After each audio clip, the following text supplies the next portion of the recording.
This is Murder in the Morning with Tony Bruschi and Stacey Cole. The 911 call that was made the morning that the Idaho 4 were discovered has been released. And a lot of you have probably already heard it. We are going to play it here in its entirety. Probably heard a lot of like clips here and there and this and that, but we're just gonna play the whole thing through. So trigger warning. I have not listened to this yet. Have you listened to the whole thing, or have you just kind of heard pieces? I listened to part of it, and you can feel the fear. Yeah. You know, it didn't happen during the killings. It happened, 12 hours later? But yeah, I don't know the exact hours. But yeah. Yeah, you can feel that they know something is horrible. You can just feel it. Isn't there talk of smell or something in this, or was that just testimony? I don't know. So let's just get to it. This is, hearing a 911 call of friends discovering their friends murdered in that horrible, horrible scene. So we got the audio. I'm just going to play the audio. You'll hear it in the background here. There's nothing else that's going on the screen. And if you're listening, there's nothing changing there, obviously. Here we go. This is the 911 call. 11:55 a.m. 42 seconds, November 13, 2022. 911 location of your emergency. Hi, something is happening. Something happened in our house. We don't know what. What is the address of the emergency? 1122.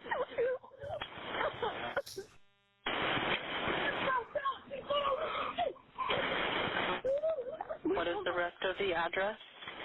Oh, Kings Road. Okay. And is that a house or an apartment? It's a house. Can you repeat the address to make sure that I have it right? I'll talk to you guys. We live at the White, so we're next to them. I need someone to repeat the address for verification. The address, 1122 King Road. And what's the phone number that you're calling from? What's your phone number?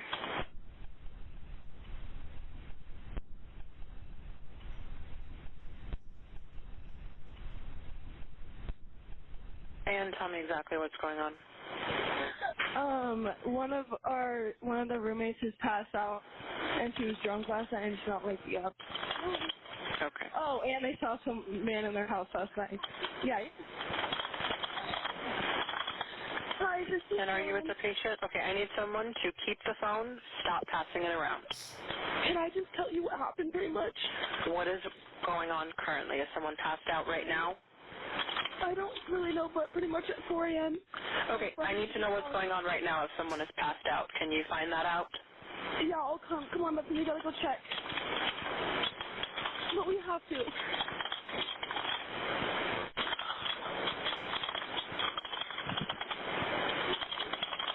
Is he passed out?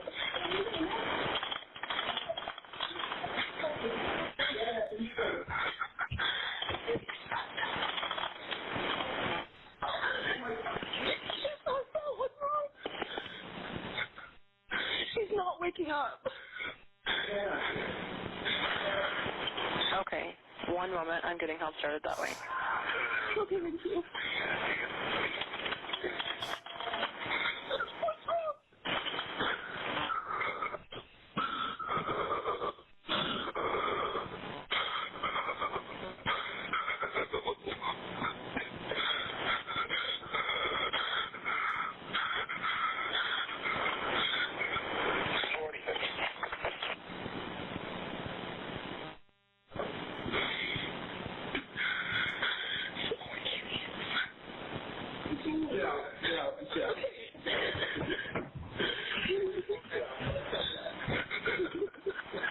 Okay, and how old is she?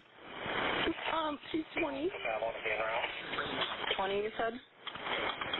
Yes, 20 here to okay. Hello? Hello? Okay, I need someone to stop passing the phone around because I've talked to 4 different people. Okay. Yeah. Sorry, they just gave me the phone. Is she breathing? Hello? Is she breathing? No. Okay.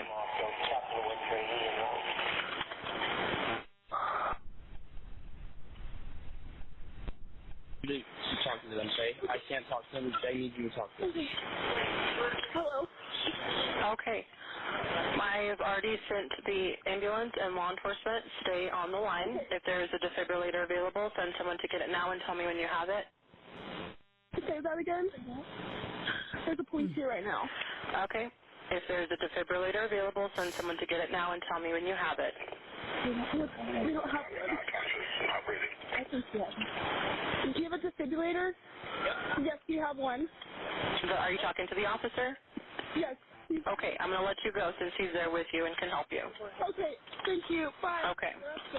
11:59 a.m. 49 seconds, November 13, 2022. So that's a 911 call. Pretty chaotic. I mean, Very. I'm not going to criticize, what these survivors went through. I don't. It's hard to Monday morning quarterback this, but it's really chaotic. I get There it. is. There's a lot of chaos in these moments. Yeah. I understand, but I'm questioning, and I don't want to sound insensitive, but there had to be a lot of blood around, right? I mean, didn't this look like a murder scene? There were. We don't know exactly the answer to that. We know that some areas were, and that's all we know. That some areas were. We don't know that some areas weren't. I'm not saying they couldn't have been, but it could have been really quick. And if you're, wearing, I don't know what she was wearing, but if you're wearing baggy something or whatever, and you get stabbed a few times and you're out, you may not necessarily see that or notice it very well. I don't know. I'm scratching my head a little bit because I'm sensing, the 911 person is talking about a defibrillator and, we need to, obviously get CPR started or something. But it sounds like these people have been dead for a while. Well, I'm not trying to criticize this, but what I don't understand is the hysterics at the very beginning when they're thinking their friend is just passed out. Yeah. Unless she already had felt and there was no pulse and she just omitted that fact right away on the 911, which could very well be the case where she's freaking out.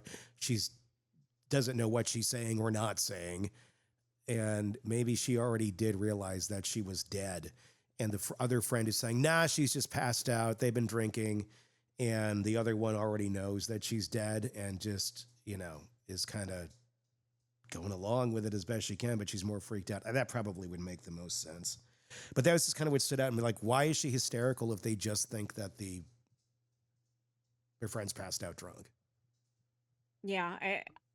And again, we're not criticizing. No. This is a horrific situation. And, we can sit here and say, well, why didn't they call when they saw the weird guy walking through the house? Well, That's what I would have done. And we've already talked about all that. I'm not trying to criticize them at all. It's just this is the first time I heard the phone call, and that's my reaction.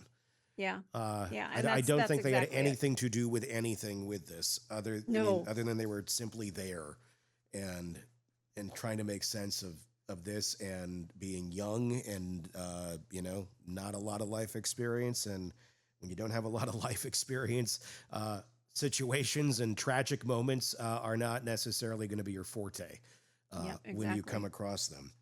So, but yeah, I mean, you could hear him breathing and you could tell he knew what happened just by and he'd tell the girls to get out of there. Just get out, get out, get out. I'm guessing he went and looked in a room, and I mean that's my guess is that he saw something else that he knew how bad it was, but he wasn't just gonna, blurt it out to the girls right at that moment in time. That would be my take on it. I do not know, but that's kind of the feeling I was getting. It is kind of what it felt like, like you don't need to see this kind of a thing. Yeah, just get out. I don't want you to see this. Yeah. Ugh, Where he probably just what saw a it for a split horrific. second and got out. I mean, God, it's like it was out of a horror movie. Yeah. I the whole thing just, it's so, like I said, it's easy to sit here and Monday morning quarterback it. I hate to use that phrase, but that's exactly what everybody's doing.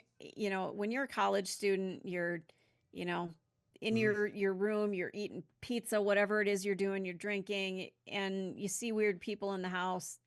Is what it is. It's probably a party house. Weird people come and go. I mean, that's shit. I saw that all the time when I was in college. Like, just, oh, there's the weirdo from, my organic chemistry class. Yeah, I mean, it's a normal, a normal thing of life, at college. But I just threw up here. This is a statement that was made by the Goncalves family. And this was made the other day when this 911 call first came out. I'm just going to read it. As we continue to process the 911 call, we just wanted to share some of our thoughts. We stand together with all of the victims of Idaho, both those we have lost and those who remain, forever marked by a tragedy that no passage of time will ever erase. The 911 call, it is not the neatly rehearsed dialogue of a well-crafted story, not the polished performance you might expect from a Hollywood script. No, it is raw, it is jagged, a searing, unvarnished truth that no camera could ever hope to capture. Every breath, every cry, every tremor in the voice reveals a reality so cruel, so brutally honest, it cuts deeper than anything fiction could devise. After hearing that call, one thing is clear. Hunter, with his quiet, stoic resolve, protected those girls from a nightmare that no one should ever be forced to witness. He stepped into the abyss, shielding them from horrors that will haunt him forever. For that, the Goncalves family owes him a debt that words cannot repay. So Steve Goncalves, the Goncalves family, saying pretty much what we just kind of assumed as well. Yeah, that he peered around the corner and saw something that nobody should see.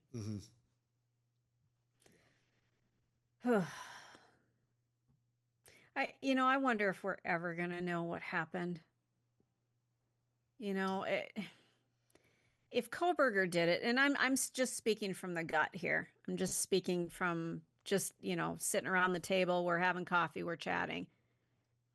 Are we drunk or just coffee? No, it's just coffee. Okay. Maybe a little Bailey's, okay? Okay. All right, let's add a couple shots of Bailey's to this. All right. So let's say he did it. And let's say he gets convicted and he's going to face the firing squad. At this point, there's no going back. Just tell the truth. If you did it, please just tell us so these families can get some closure. That they're not always wondering, is there somebody else out there who did this? Because these families don't have closure and they're never going to get it. But could you help them a little bit with just, okay, he's off the streets. The guy who did this, he's going to be gone soon. These convicted killers, and he's not convicted. He's innocent until, proven guilty in a court of law. That's how it works. But these killers who go to the grave with the secret just drives me nuts. If you did it, tell us, OJ. Oh, he told us. He told us in like a Fox special. And okay, if I did it, I would have done it this way.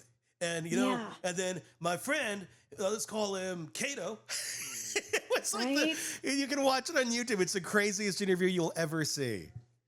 And that's what I'm talking about. Like, just tell us, OJ. I mean, you knew the end was coming.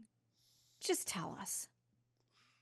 Let the family finally go, okay, we were right. We got something. I have no idea what's going to happen here. I do wonder if there is going to be a trial. I wonder if they're going to try and do some sort of plea deal for the death penalty being taken off if he pleads guilty. You might be right. and then, life sentence, no parole. But that would be, if it's him, I mean, that would be the only redeeming thing one could do at this point. It's not redeeming. It's just, it would be the only human thing to do at this point. Yeah. Because he can't do anything else if it's him. And that's what I'm talking about. Yeah. Just say it. Just tell us what we need to hear. Tell the families what they need to hear. Well, and if he doesn't, I think the evidence eventually will. From what we know so far, doesn't look good. I'm going to guess there's going to be more in trial. Really thinking there probably is, considering how much has been under seal, and we keep getting new pieces of this, kind of weekly at this point. That shopping cart, the Amazon cart, if there's a K-bar knife on there, I think it's done. If there's anything in his search history about directions to that property or anything, relating to this subject matter, I think it's done. You just need a few more of those. And those are, technically circumstantial, but they're pretty damning when you put it all together.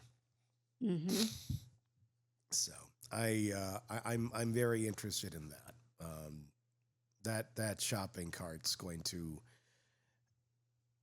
I think that'll be really the make or break, because I don't know how you're gonna spin that one. And you're already throwing out there that the real killer is out there. When you start using the words "the real killer" and you're the defendant, it's not looking very good at that point.